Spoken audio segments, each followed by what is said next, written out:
Hey guys, welcome back to our YouTube channel PMYG/Edu.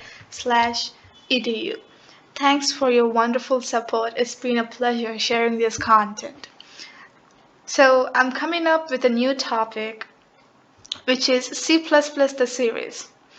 And if you're an absolute beginner or you're somewhere in the middle stuck, it's a good place to start. I will be teaching everything from the scratch. All right, so let's get to the agenda of today's lesson. So the agenda is we'll get to the introduction, what is C++, basic concepts of OOPS, and the benefits and applications of OOPS as well. Then we'll be dealing with applications of C++ and C++ statements, structure of C++, C++ statements. Alright, so before I do this, make sure you like, share, and subscribe to this channel, and also make sure you take a book and a pen to write it down so that it will be easy for you to learn. So yeah. So C++ is a middle-level programming language developed by Jarnis Troutster starting in 1979 at Bell Labs. C++ runs on a variety of platforms such as Windows, macOS, and the various versions of Unix. C++ is a statically typed, compiled, general-purpose, case-sensitive, free-form programming language that supports procedural, object-oriented, and generic programming. So you can see the guy on the right side of the screen. He's the creator of C++. C++ is regarded as middle-level language as it comprises a combination of both high and low-level language features. Alright, so C++ tutorial includes all topics of C++ such as first example, control statements, objects and classes, inheritance, constructor, destructor, this static, polymorphism, and everything. I will be dealing with every topic in detail in the upcoming videos. Alright. So, topic number 1, what is C++? So, you might be wondering what it is. So, to put it in a very simple way as possible, C++ is C with classes.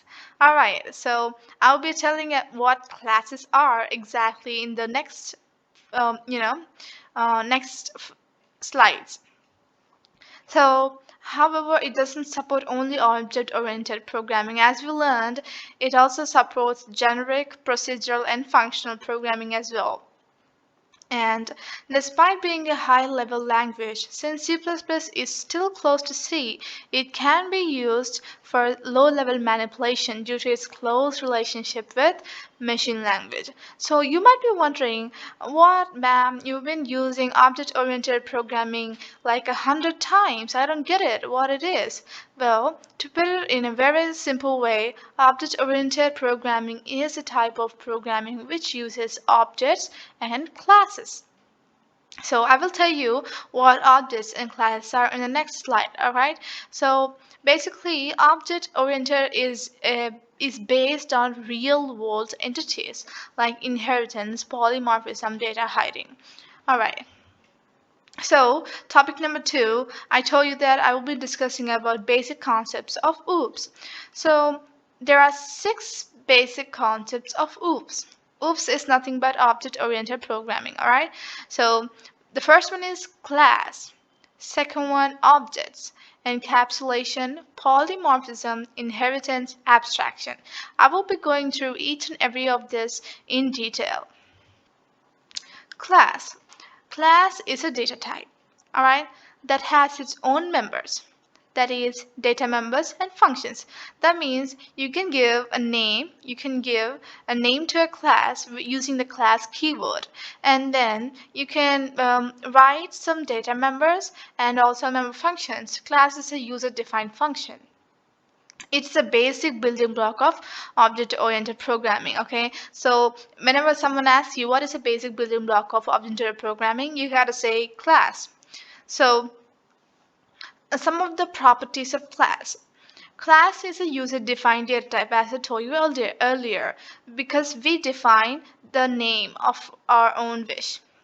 Class contains data members and member functions as we read in the definition. Data members are variables of class. Member functions are the methods that are used to manipulate data members. Data members define the properties of class, whereas member functions define the behavior of class. This is a very important point to note down. Please do note down. A class can have multiple objects which have properties and behavior that is common for all of them.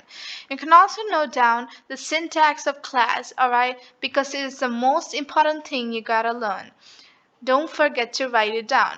Class, class name, and then the curly braces start. Then you will give the data type, data name, return type, method name, and parameters if it's a parameter, function. And then the second thing is object. So what is object? Object is nothing but an instance of class. It is an entity with characteristics and behavior that are used in the object-oriented programming. An object is an entity that is created to allocate memory. So basically, class do not have memory. Alright, so when you create a class, the computer is not going to allocate any memory. But then, when you create an object for the class, it is going to allocate some memory to the object. Alright?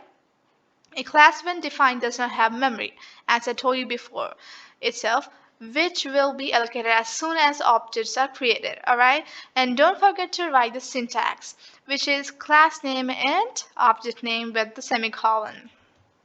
Next, the third topic is encapsulation. In object-oriented programming, encapsulation is concept of wrapping up of data together and information in a single variable. Alright, so encapsulation is very, very important in object-oriented programming. And then polymorphism. So by the definition, poly means multiple, right?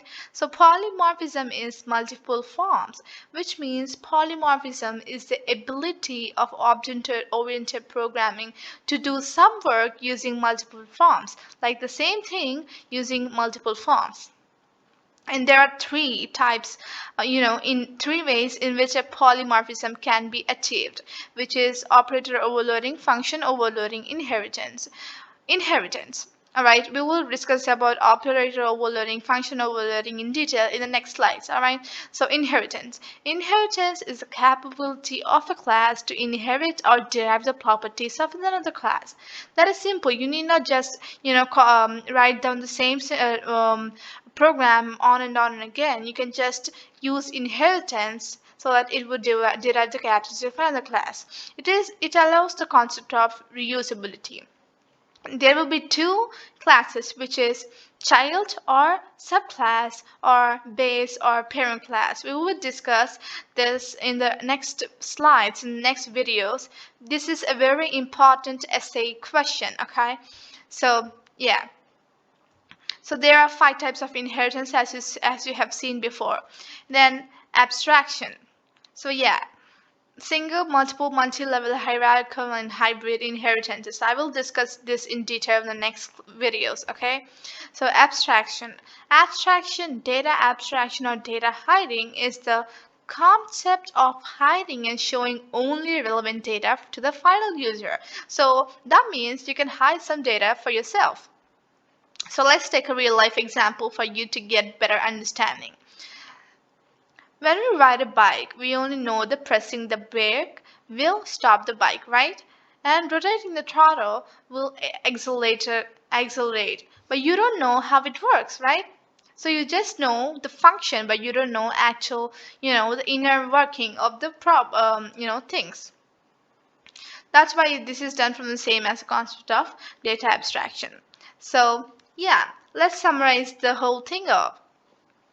So we learned that C++ is a middle-level programming language developed by Jarno Strausov, as you have seen in the right side of the screen, starting in 1979 at Bell Labs. And we also have covered the topic's basic concepts of object-oriented programming, classes, objects, encapsulation, polymorphism, inheritance, and abstraction. We will discuss the C++ statements and the applications of C++ in the next video. Stay tuned. Alright, thanks for watching. It's a very honor and pleasure to teach you guys. If you have any doubts, please do leave comments. And we also have created an Instagram page, PMYG PMYG-Edu. If you have any doubts, or if you want to ping us and talk with us, or if you want material, we will be providing that for some cost. We will be discussing that later. All right, stay tuned. Slow and steady wins the race.